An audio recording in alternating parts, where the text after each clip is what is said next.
আজকে আমি তোমাদের সাথে মানকচুর পাতা বাটা রেসিপি শেয়ার করব, যেটা আমার ঠাকুমা করতো আর খেতে খুবই সুস্বাদু হতো।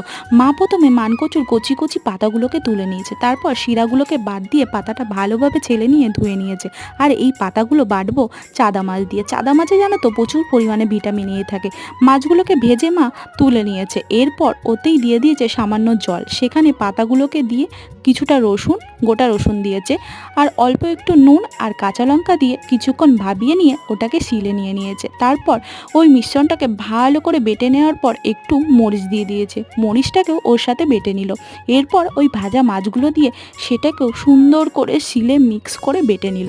তারপর এই সমস্তটা বাটা হলে ওটাতে নুন দিয়ে দিল। নুন যদি আগে থেকেই ঠিক থাকে দেওয়ার কোনো প্রয়োজন নেই। তারপর একদম কাঁচা খাঁটি সরিষার তেল দিয়ে ভালো করে মেখে ওটা গরম ভাতে খেয়ে দেখো, দারুণ টেস্ট। আমার তো দারুণ দারুণ লাগে।